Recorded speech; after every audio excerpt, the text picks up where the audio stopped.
सिंधु घाटी सभ्यता की सबसे विशिष्ट पुरावस्तु कौन सी मानी जाती है? मोहरे। अधिकांश हड़प्पा मोहरे किससे निर्मित हैं? आंसर है सेल खड़ी।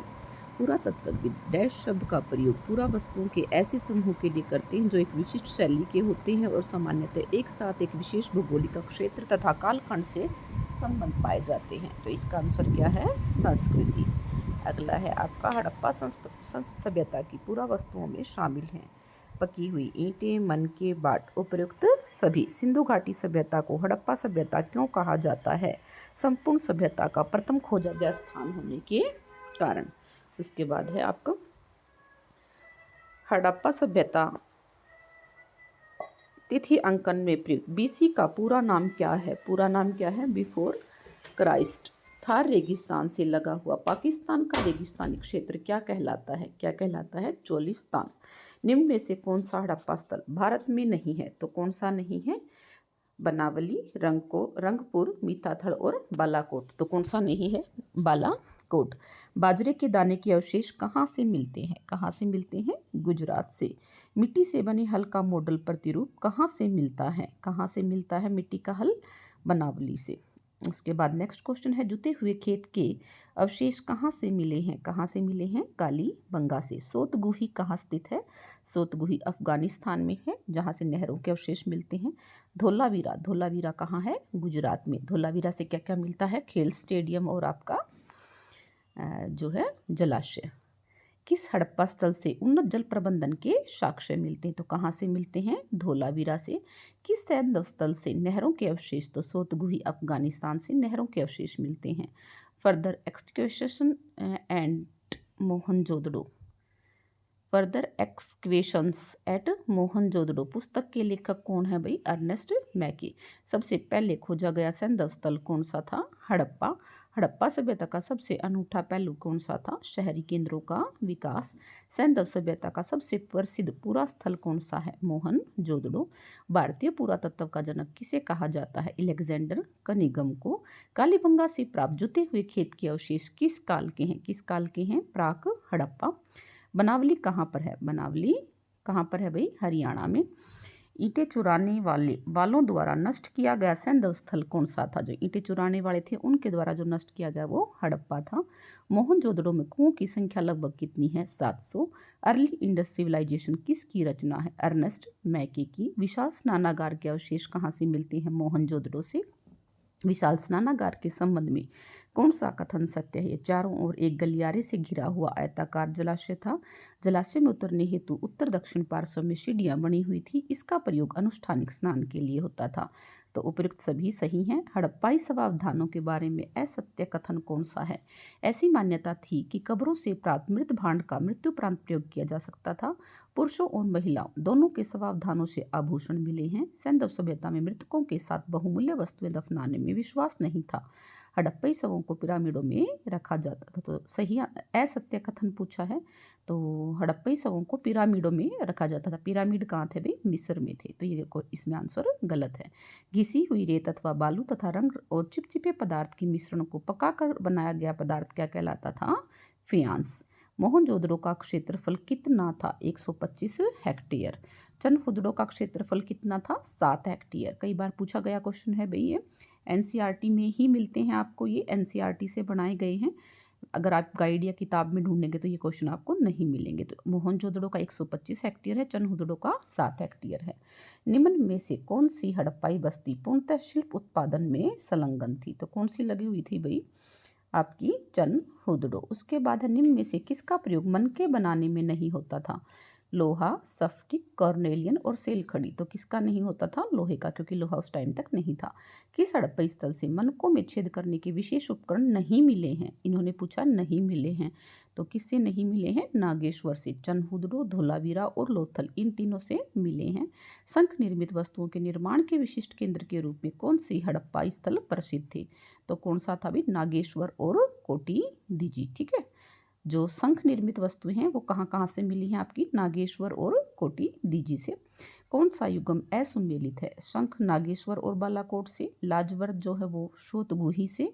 कॉर्नेलियन जो है वो लोथल से। तांबा जो है वो तमिलनाडु से। तो ये इसमें तांबा गलत है। तांबा तमिलनाडु से नहीं मिलता था। राजस्थान का खेतड़ी अंचल किसके लिए प्रसिद्ध है? तो किसके लिए? अभी भी आपको पता है कि राजस्थान का खेतड़ी स्थान जो है तांबे के लिए बहुत ज़्यादा प्रसिद्ध है। गणेश्वर जोधपुरा संस्कृति का संबंध किससे है? ताम्र निर्मित वस्तुओं से। गणेश कई बार ये भी पूछ लेते हैं कि गणेश्वर जोधपुरा संस्कृति कहाँ पाई जाती है? तो राजस्थान में पाई जाती है। ताम्र निर्मित वस्तुओं से संबंधित है। ओमान से किस वस्तु का आयात किया जाता था? सूती वस्त्र, सोना, तांबा या कार्नेलियन? तो ओमान से क्या आता था भाई? तांबा। काली मिट्टी की एक मोटी परत चढ़ा हड़प्पाई मर्तबान कहाँ से मिला है? जो हड़प्पा का मर्तबान है वो आपको कहाँ से मिला है? ओमान से। और उस पर कैसा था भी? काली मिट्टी की एक मोटी परत चढ़ी हुई थी। मेसोपोटामिया के लेखों में ओमान के लिए कौन सा नाम प्रयोग हुआ है?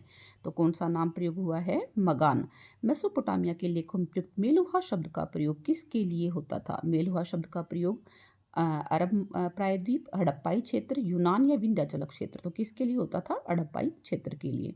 मेसोपोटामिया के लेखों में प्रयुक्त दिलुमन से क्या तात्पर्य है? दिलुमन का अर्थ क्या है? बहरीन द्वीप। दिलुमन का अर्थ क्या है भाई? बहरीन द्वीप। हाजी पक्षी से तात्पर्य है। हाजी पक्षी का मतलब क्या है? मोर। ठीक है, ये इंपॉर्टेंट क्वेश्चन है कि हाजी पक्षी से तात्पर्य। हाजी पक्षी क्या है? मोर। मेसोपोटामिया के लेखों में किसे नाविकों का देश कहा गया है? तो किसे कहा गया है? मेलुहा को। सबसे लंबे हड़प्पाई अभिलेख में लगभग कितने चिन्ह मिले हैं? तो कितने मिले हैं? 26। कई बार 28 और 26 दिया होता है तो 26 है भाई इसका सही आंसर। हड़प्पाई लिपि का लेखन किया जाता था। कैसे किया जाता था? दाएं से बाएं। हड़प्पाई बाट सामान्यतः किस पत्थर के बने होते थे? चरट। हड़प्पाई बाटों का आकार कैसा था? घनाकार। हड़प्पाई मापतोल प्रणाली के संदर्भ में कौन सा विकल्प सही है? हड़प्पा सभ्यता में धातु निर्मित तराजू के पलड़े मिले हैं। बाटों के निचले मानदंड द्विधारी 1, 2, 4, 8 थे। बाटों के ऊपर मानदंड दशमलव प्रणाली का अनुसरण करते थे। तो उपयुक्त सभी, इसका आंसर क्या आएगा? ये सभी बातें सही हैं। पुरोहित राजा की मूर्ति कहाँ से मिली है? मोहनजोदड़ो से। हड़प्पा सभ्यता के पतन के कारणों के संदर्भ में कौन सा सही विकल्प है? जलवायु परिवर्तन, नदियों का सूख जाना, मार्ग परिवर्तन करना, अत्यधिक बाढ़ आना। उपयुक्त सभी, ये सारी ही बातें उसके विनाश के कारण मानी जाती है। Mohenjodaro and the Indus civilization पुस्तक के लेखक कौन है? John Marshall. और आपको पता जॉन मार्शल के नेतृत्व में ही हड़प्पा और मोहनजोदड़ो की खुदाई हुई थी। डेडमैन लेन नामक संकरी गली कहाँ से मिली है? वेरी इंपॉर्टेंट भाई। डेडमैन लेन नामक संकरी गली वो मोहनजोदड़ो से मिली है। किस पुरातत्वविद ने मोहनजोदड़ो से प्राप्त नरकंकालों का संबंध ऋग्वेद से स्थापित करने का प्रयास किया था? तो किसने किया था? REM विल्लर ने। वेरी इंपॉर्टेंट है, ये आपको सामान्य बुकों में देखने को नहीं मिलता है। तो इसका आंसर है REM विल्लर ने इसको ऋग्वेद से स्थापित करने का प्रयास किया था। ऋग्वेद में उल्लेखित पूर्व शब्द का अर्थ क्या है? किला या गढ़। ठीक है, पूर्व शब्द का अर्थ क्या है? किला या गढ़। आर्यों के युद्ध देवता कौन से थे? तो आर्यों के युद्ध देवता कौन से थे? इंद्र। किस देवता को ऋग्वेद में पुरंदर गढ़ विध्वंसक कहा गया है? तो इंद्र को कहा गया है। 1925 में आभूषण सहित 16 लोगों के अस्थि पंजर कहाँ से प्राप्त होते हैं? मोहनजोदड़ो से। 1925 में प्राप्त होते हैं भाई 16 लोगों के अस्थि पिंजर। हड़प्पाई मापतोल प्रणाली के संदर्भ में कौन सा विकल्प सही है? बाट सामान्यतः चरट नामक पत्थर से बनाए जाते थे।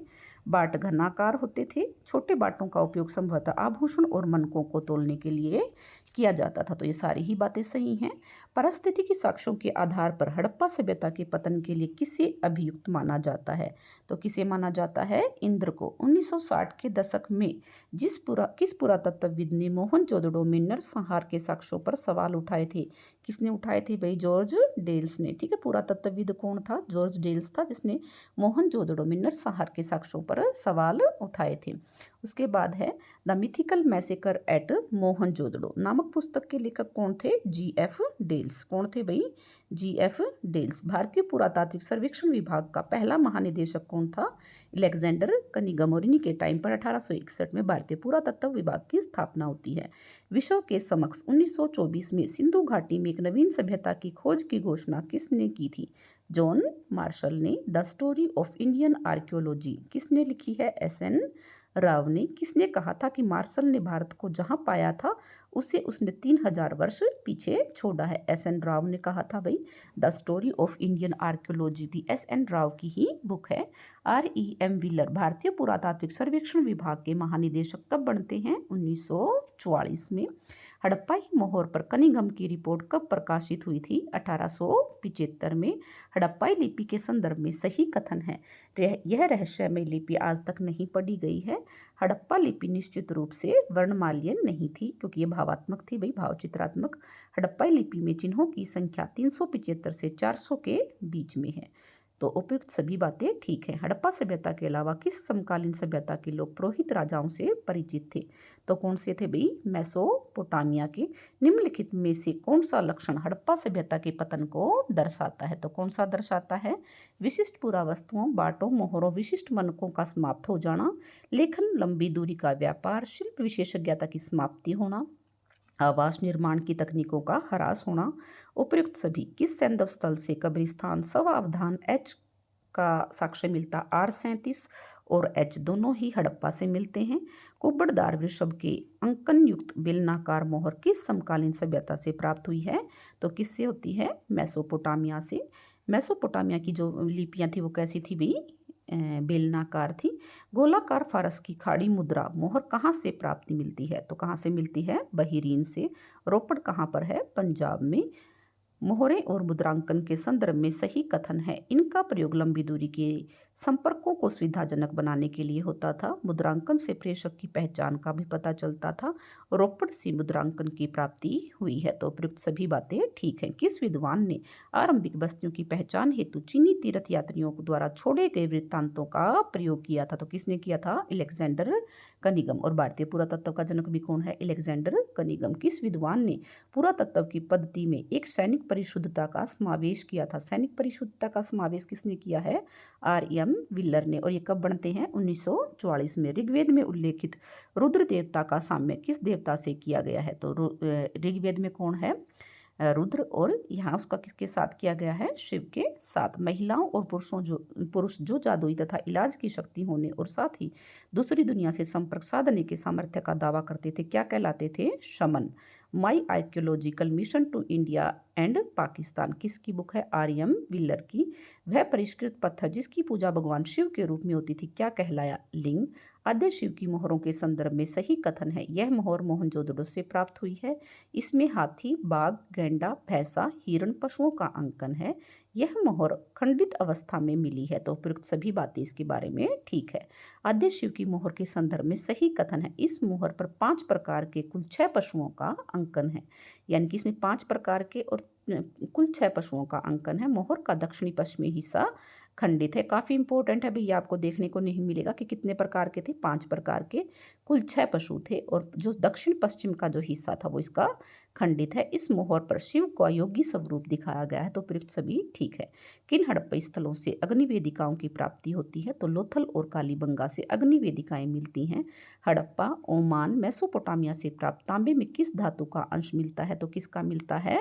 निकल का। चनहुदड़ो बस्ती किन शिल्प उत्पादन कार्यों में लगी हुई थी? मन के, मोहर बाट निर्माण, धातुकर्म, शंख की कटाई। तो ये सभी कार्य कहाँ पर होते थे? चनहुदड़ो में। चनहुदड़ो कहाँ है भाई? आपका पाकिस्तान में है और सिंधु नदी के तट पर है। इसे औद्योगिक नगरी भी बोला जाता है।